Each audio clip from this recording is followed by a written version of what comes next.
Antes de comenzar el repaso, quiero, en nombre de mi esposa, en nombre de mi hermano y en el mío propio, quiero agradecer las condolencias de algunos de los hermanos que nos hicieron hacer llegar por la muerte de mi hermano menor, acaecida el domingo aquí en Managua.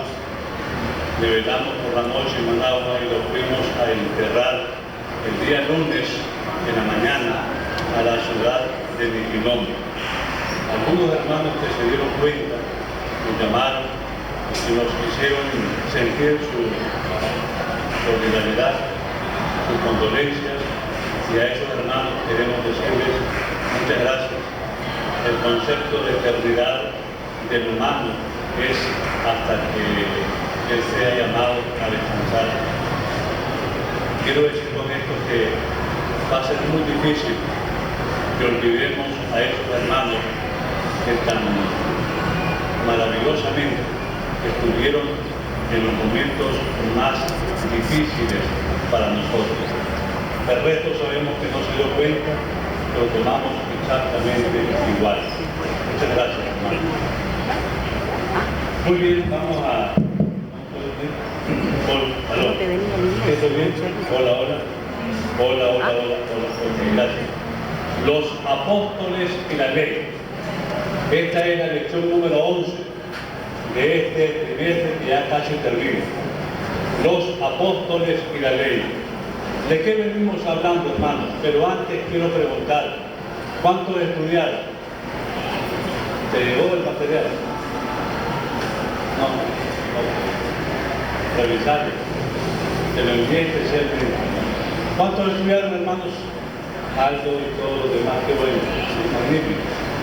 Seguimos hablando acerca de la ley y la gracia. La gracia y la ley. Ya hemos dejado en claro que ambas son complementarias. La ley sirve para señalar el pecado y la gracia para salvarnos de la condenación, de la muerte, del pecado. ¿Qué es gracia? Lo hemos dicho hasta la saciedad. Un don del cielo que nos es otorgado en forma inmerecida. Pero eso es una definición muy poética. ¿Realmente qué es gracia? ¿Qué es gracia? ¿Quién me dice qué cosa es gracia? Ah, lo acabo de decir. ¿Qué es gracia, hermano? Gracia es lo que Jesús hizo en la cruz del Calvario para pagar la deuda de nuestros pecados. No quiero que el pecador muera, sino que proceda al arrepentimiento y alcance misericordia. Jesús fue a la cruz del Calvario a pagar la deuda de pecado de todos, de todo el mundo. Y allí se sintetiza el Juan 3:16, porque de tal manera amó Dios solamente a los adventistas del séptimo día. ¿A quién? A todos, creyentes o no, a todo el mundo. ¿Para qué?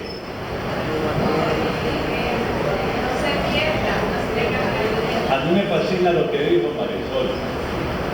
Para que todo aquel que en él crea, no todo el mundo va a creer, pero aquellos que creen en Jesús, su deuda de pecado está saldada. Esa es gracia. Y la ley, bueno, la ley fue dada para señalarnos el pecado. Ahora tenemos, hermanos, un gran problema. Algunos hermanos cristianos no adventistas creen que la ley fue abolida en ocasión de la muerte de Jesús. Jesús subió a la cruz, pagó la deuda de pecado y nosotros, salvos por gracia, ya no necesitamos guardar la ley.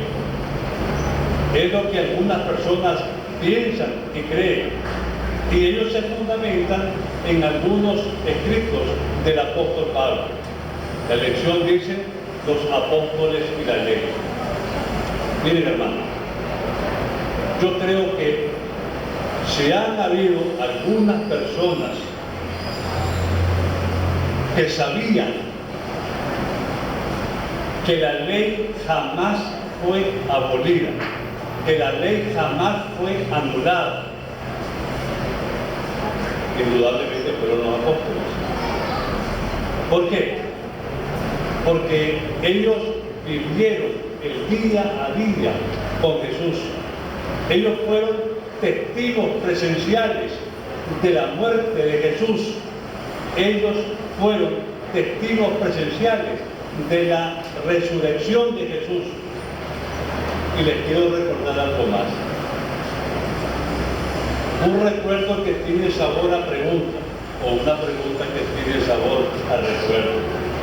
¿Cuántos días estuvo Jesús después de su muerte aquí en la tierra? 40 días. ¿Y saben qué estuvo haciendo esos 40 días Jesús en la tierra? ¿Ah? Dando instrucciones, dándoles cursos, dándoles seminarios, recordándoles todas las cosas que Él les había enseñado en esos 3 años y medio a los apóstoles, especialmente a quién, a Pedro y a Juan. Era su círculo más íntimo. Santiago era su círculo más íntimo, pero especialmente a Pedro. ¿Por qué a Pedro? Porque Pedro había tenido una experiencia terrible, lo había negado. Y tú, cuando vuelvas, confirma a tus hermanos. Entonces el Señor Jesús le dio más énfasis a la instrucción personal de Pedro. A mí se me imagina algo, corregime si estoy equivocado, que si Jesús, que es el único que tiene potestad para cambiar la ley, si Jesús hubiese cambiado la ley, si Jesús hubiese dicho, miren, ahora con mi muerte y resurrección, la ley está abolida, ¿no creen ustedes que en esos 40 días Jesús le hubiese dicho a Pedro justamente eso? Y quiero que los evangelios que se van a escribir pongan este acontecimiento. ¿No creen ustedes? Pero si ustedes son estudiosos de la Biblia y buscan con diligencia en los evangelios, en las cartas de Juan, en las dos cartas de Pedro, no van a encontrar ningún cambio en la ley. Por esa razón es que vamos a estudiar rápidamente, vamos a dejar de último a Pablo, ¿les parece? Vamos a estudiar primero a Pedro y la ley. Impetuoso, fogoso, así como yo. Y me meto a problemas acá y tal. Pero Pedro era un hombre que ni decía, ni pensaba lo que decía, o decía lo que pensaba, no lo sé, pero era inmediatamente el respondón. Pasado el tiempo de que Jesús resucitó, un día de tantos, tal vez unos 8 o 10 años, Jesús le dio una visión a Pedro. Eso aparece en Hechos, capítulo 10, que es la famosa visión del manto con todos los animales inmundos. Y entonces aparece una orden que Jesús le da a Pedro. ¿Qué le dice? Mata y come. ¿Cuál fue la respuesta de Pedro? ¿Ah? Entonces creo yo que ahí hay una lección para nosotros. ¿Dónde es que aparece ese mandamiento de no comer carne inmunda? En Levítico 11, ¿sí o no? Era una ley secundaria, por supuesto que sí, una ley totalmente secundaria, pero Pedro la respetaba. Si hubiese sido de que la ley fue abolida, ¿qué le impedía a Pedro comer cerdo? Sin embargo, Pedro no, yo nunca he comido eso, ni comeré. El resto ustedes lo conocen. que no se refería a alimentos, sino que se refería a los gentiles, a nosotros, a los de Matagalpa, a los de Managua. Se refería a los que estábamos totalmente sin ley y sin nada. Pero al final, en el capítulo 11 dice: ahora entiendo que Dios no hace acepción de personas. Se refería a la visión, al evangelio hacia los gentiles, porque él fue llevado a la casa de Cornelio, un centurión romano, un hombre que pertenecía al ejército que había crucificado a Jesús. Pero ahora Pedro reconoce que no se refería a alimentos, sino a personas. Ahora conozco que Dios no hace acepción de personas. Entonces entendemos que el apóstol Pedro, que estuvo tan de cerca con Jesús, no escribió nada acerca de que la ley está completamente abolida, que la ley está abrogada. Es más, Pedro recordaba siempre las palabras de Jesús: yo no he venido a abrogar la ley, sino para cumplirla. Hermanos, queremos ahora ver a Juan. No sé por qué razón algo, pero yo simpatizo más con Juan que con Pedro. Y es tan fácil su lectura. Yo a veces me pongo a pensar y medio le reclamo a Jesús, y Jesús se pone a reír conmigo. Yo le digo: Señor, pero ¿por qué razón permitiste que Pablo escribiera acerca de la ley y no Juan? Si Juan hubiese escrito acerca de la ley, no habría conflictos. Satanás, que es el más estudioso de las Escrituras, se ha percatado de esa debilidad, entre comillas, de la Escritura. Los textos difíciles del apóstol Pablo, cuya sabiduría le fue conferida, dijo Pedro acerca de Pablo, y es muy difícil de entender. Las cosas difíciles de entender es porque tienen varias aplicaciones. Y si en aquellos tiempos a Pedro, ya iluminado por el Espíritu Santo, se le hacía difícil entender algunas cosas de Pablo, imagínense nosotros, más de 2000 y tantos años después, poco estudiosos. No nos gusta estudiar, nos gusta quedarnos solamente con lo que dice básicamente la cartilla. Somos incapaces de ir a estudiar algo más. Con muchísima más razón, los escritos de Pablo son más difíciles de entender. ¿Estamos de acuerdo, hermano? Ok. Juan tuvo el privilegio de recostarse en el pecho de Jesús. Juan fue el único discípulo que estuvo al pie de la cruz de Jesús. Juan fue el discípulo que invitó a Pedro a que pasara al patio de Anás, donde se procedía el juicio contra Jesús. Juan estuvo pero muy de cerca con Jesús. Y tampoco el apóstol Juan, que fue el último discípulo en bajar a descansar, nos dejó nada acerca del cambio de la ley. Tanto Pedro como Juan, búsquenlo ustedes y se van a dar cuenta que no existe un solo indicio acerca del cambio de los mandamientos del Señor.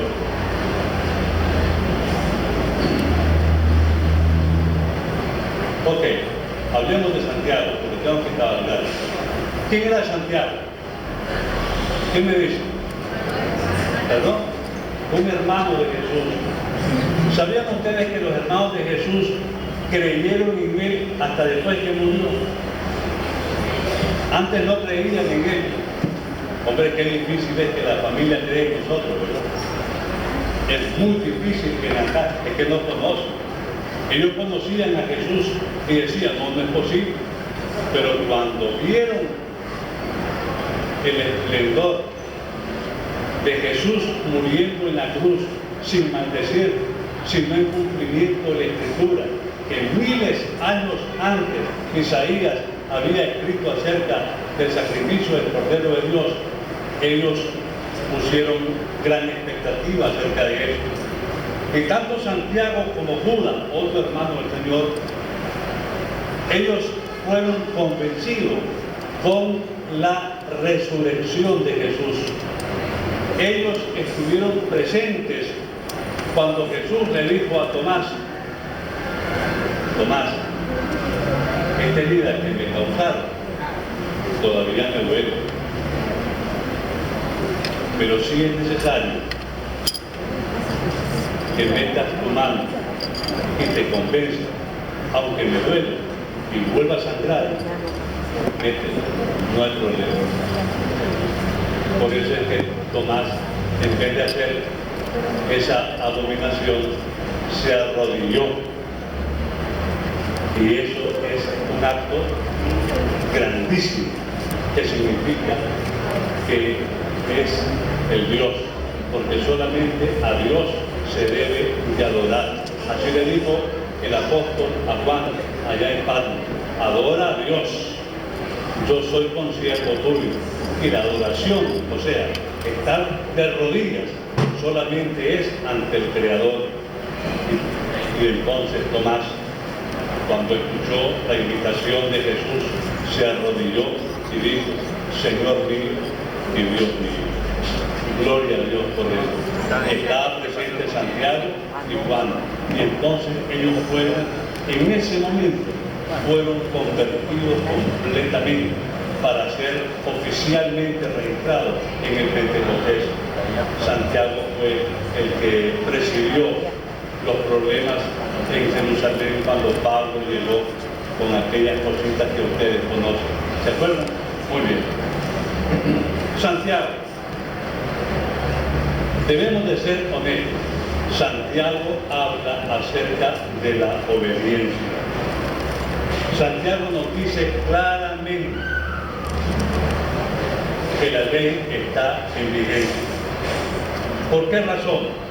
En Santiago 2, 10 al 11 dice el apóstol, el hermano del Señor: porque cualquiera de ustedes que guardare toda la ley, pero ofendiere en un punto, se hace culpable de todo. Porque aquel que dijo: no cometerás adulterio, también dijo: no matarás. ¿Es un mandamiento dónde aparece?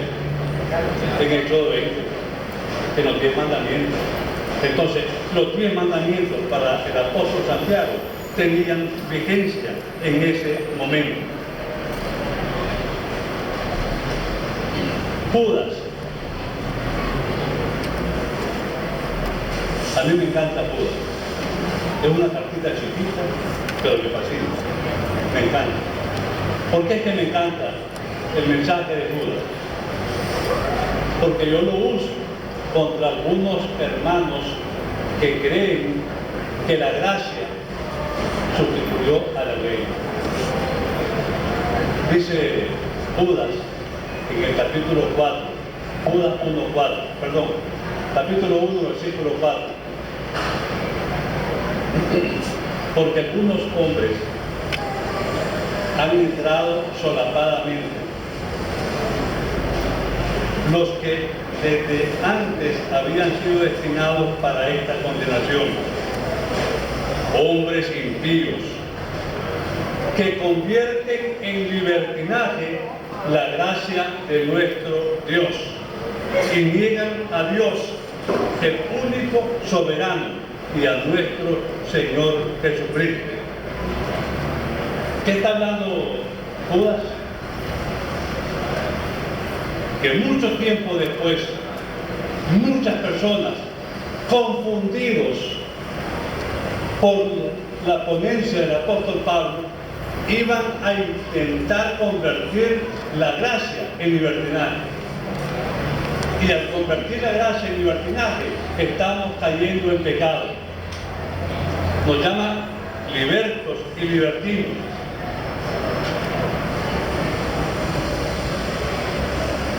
La Biblia, la palabra de Dios, con vigencia hasta el día de hoy, nos sigue diciendo y enseñando que la gracia sigue estando vigente, así también como la ley.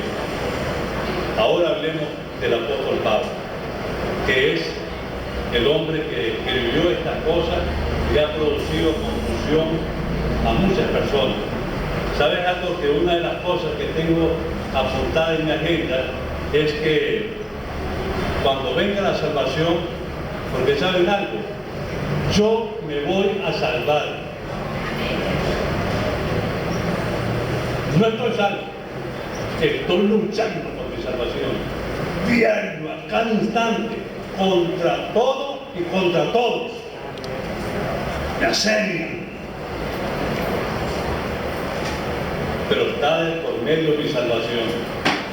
Y he llegado a la conclusión de que pase lo que pase, suceda lo que me suceda, yo no voy a renunciar a mi salvación.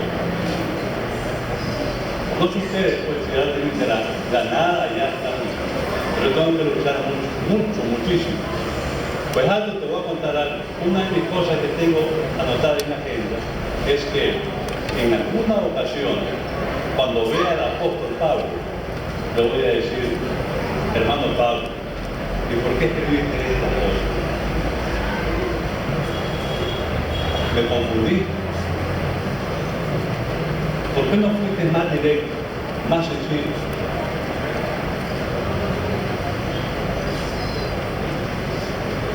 Pero hoy en la mañana me desperté como a las 3:30 a repasar mentalmente la lección. Y siempre con ese mismo interés. Pero llegaron a mi mente las respuestas del cielo. Porque saben, yo no sé ustedes, pues, pero cuando yo estoy platicando con el Señor Jesús, yo le estoy contando todo lo que me pasa y Él me contesta con pasajes de la Biblia. Y entonces Él me dijo, hombre, lo que sucede es lo siguiente, a mí me han malinterpretado. Yo soy víctima de la malinterpretación de algunos hermanos y especialmente de Satanás. Yo lo que he enseñado por siglos es lo siguiente: mi carta a los romanos es especialmente para los judíos. Los judíos creían que guardando la ley se salvaban. Y yo lo que estoy diciendo es lo siguiente: aquel que guarda la ley no puede salvarse, porque la ley no fue dada para salvación, la ley fue dada para identificar el pecado. Nunca ha sido mi propósito, me dice el apóstol Pablo, de que crean ustedes que guardando la ley se van a salvar. No, hombre, eso no es posible, porque la ley es dada, repito insistentemente, únicamente para señalar el pecado. La gracia sí, la gracia claro que sí, esa es para salvar. Pero vos no te das cuenta que necesitas salvación si no te das cuenta que estás en pecado. La ley es una normativa de conducta. Los hermanos creen que una vez salvo, siempre salvo, y que por gracia de Jesucristo ya estamos en olor de santidad. La Biblia dice, cuidado, el que esté firme, cuidado, cae. Aquí nadie puede decir, yo estoy firme, yo estoy salvo. No, Señor. No sea que habiendo yo sido heraldo para otros, pierda mi camino de santidad, dice el apóstol Pablo, transliterado. Los hermanos creen de que nosotros adventistas, legalistas, nos salvamos por guardar la ley de equivocación. Y esa es la equivocación que muchos de ellos han tomado con los escritos del apóstol Pablo. El apóstol Pablo enseña claramente: la salvación es por gracia. Pero el mandamiento es santo, es justo y es puro. Apenas hay una aparente contradicción. Lo que dice en 3, 4 versículos aparece en otras cosas. Pero me dice él, fíjate bien, estudia más, mete más el asunto. No se puede estudiar un texto fuera de su contexto. Necesitamos estudiar todo el contexto para poder entender, para poder entender lo que se nos quiere decir. El apóstol claramente, hermano, dice e insisto, la ley es necesaria, la ley está vigente, la ley está vigente, porque el que ha rescatado el pecado, aunque sus pecados hayan sido perdonados en la tumba líquida, también el siguiente momento tiene la posibilidad de caer en pecado. ¿Qué es pecado? Dos definiciones, y me gusta más la de 1 Juan 3:4. El pecado es, no era, ni será, es permanencia. Y hay una cacofonía, la repetición de palabras. Permanencia permanente es la transgresión de la ley. Muchas personas vamos al Señor, nos limpia de pecado y entonces estamos expuestos a pecar. Cristo nuestro Señor, sabiendo eso, nos dejó una lección con la mujer sorprendida en adulterio. ¿Qué fue lo que le dijo? ¿Dónde están los que te acusan? Se fueron, Señor. Y entonces, ¿qué le respondió él? Vete y no peques más. Y yo te condeno, yo te perdono en este momento. Pero ese perdón no te habilita para seguir pecando. Porque si pecas después de esto, morirás. Porque la paga del pecado es muerte. Yo te recomiendo, yo espero, yo deseo, yo quiero habilitarte para que no sigas pecando. Y ahí está resumida el concepto de la ley y de la gracia. Cuando Jesús venga por tercera vez y todos los salvos estemos conmigo, yo pregunto, y con esto me retiro, ¿van a haber pecadores? ¿Qué dicen? ¿Van a haber pecadores? O sea, gente que siga pecando. No, porque el pecado va a desaparecer.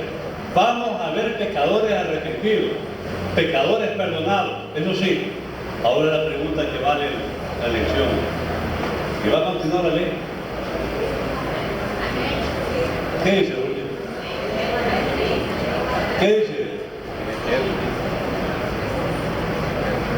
¿Qué dice, hermano? ¿Va a haber ley? Claro, ¿por qué? La ley es eterna. Jesús es eterno. Jesús, desde el principio hasta el fin, tiene permanencia. Y la ley estará con nosotros. Solamente esto: cuando Satanás cayó en pecado en el cielo, les fue anunciado a los ángeles que habían pecado. ¿Qué cosa es eso? Infracción de la ley. ¿De cuál ley? Ellos no sabían que había ley. ¿Por qué? Porque vivían en el amor. Y estando en el amor, no hay pecado. Señor les bendiga.